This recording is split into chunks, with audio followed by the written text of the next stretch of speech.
Campaign ಶುರುವಾಗಿದೆ. ನೋಡಿ, ನಾವು ನಮ್ಮ ಹಿಂದೆ ಇದ್ದಿದ್ದು ಮೈಸೂರು ಸೋಪ್ಸ್ ಆ್ಯಂಡ್ ಡಿಟರ್ಜೆಂಟ್ಸು ಇವಾಗ ಕರ್ನಾಟಕ ಏನು ಪುನಃ ನಾಮಕರಣ ಆಯಿತು, ಆ ಸಂದರ್ಭದಲ್ಲಿ KSDL ಆಗಿ ಒಂದು ಮಾದರಿ ಸಂಸ್ಥೆಯಾಗಿ ಅದು ಮುಂದುವರಿತಾ ಬಂದಿದೆ. ಅವರು ತಮ್ಮ ಏನು ಮಾರ್ಕೆಟಿಂಗ್ ದೃಷ್ಟಿಯಲ್ಲಿ ತಮ್ಮನ್ನ ಭಾಟಿಯಾ ಅವರು ಬಾಲಿವುಡ್ಡಿನ ಒಬ್ಬರು ನಟರು ಅಂತ ನಟಿ ಎಂದು ಗುರುತಿಸಿ ಅವ್ರನ್ನ ಬ್ರ್ಯಾಂಡ್ ಅಂಬಾಸಿಡರ್ ಆಗಿ ಗುರುತಿಸಿದ್ದಾರೆ. ನಮ್ಮ ವಿರೋಧ ಅಥವಾ ನಾವು ಏನಕ್ಕೆ ವಿರೋಧ ವ್ಯಕ್ತಪಡಿಸಿದ್ರೆ ದೂರಿ ಒಂದೇನೆ, ಇದು ಕನ್ನಡಿಗರ ಲಾಭಕ್ಕಾಗಿ ನಿರ್ಮಾಣ ಆಗಿರುವಂಥದ್ದು ಸಂಸ್ಥೆ, ಮೈಸೂರು ಬ್ರ್ಯಾಂಡ್ ದೃಷ್ಟಿಯಲ್ಲಿ ನಿರ್ಮಾಣ ಆಗಿರುವಂಥದ್ದು ಒಂದು ಸಂಸ್ಥೆ.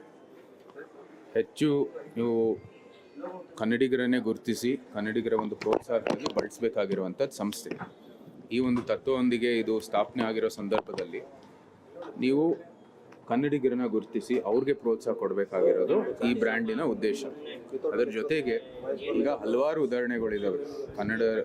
ಇದು ಸ್ಯಾಂಡಲ್ವುಡ್ಡಿನ ನಟರೇ ಇರ್ಬೋದು, ಅವರು ಇಡೀ ಭಾರತದಲ್ಲಿ ಸಮಸ್ತ ಭಾರತೀಯರು ಮೆಚ್ಚಿರ್ತಕ್ಕಂಥ ನಟರಿದ್ದಾರೆ.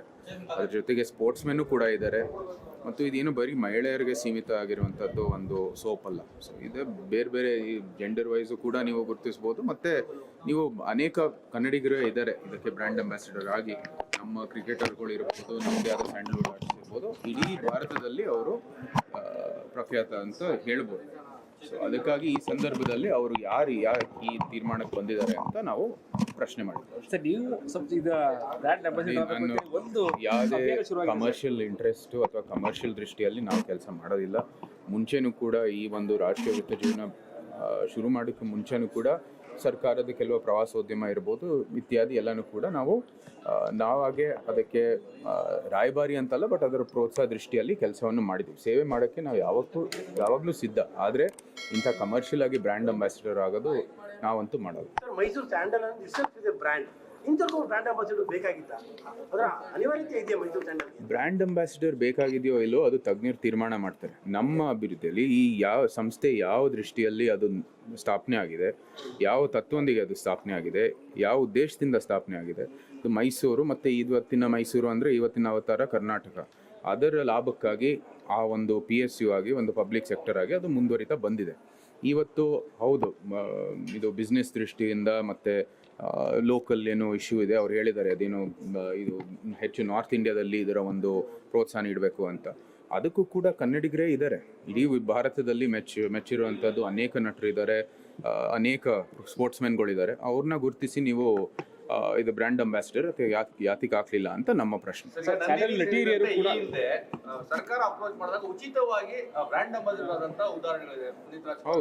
ಹೌದು. ಯಾಕೆ ಸರ್ಕಾರ ಈ ನಿಟ್ಟಿನಲ್ಲಿ ಸಲಹೆ ಇದೆಯಾ?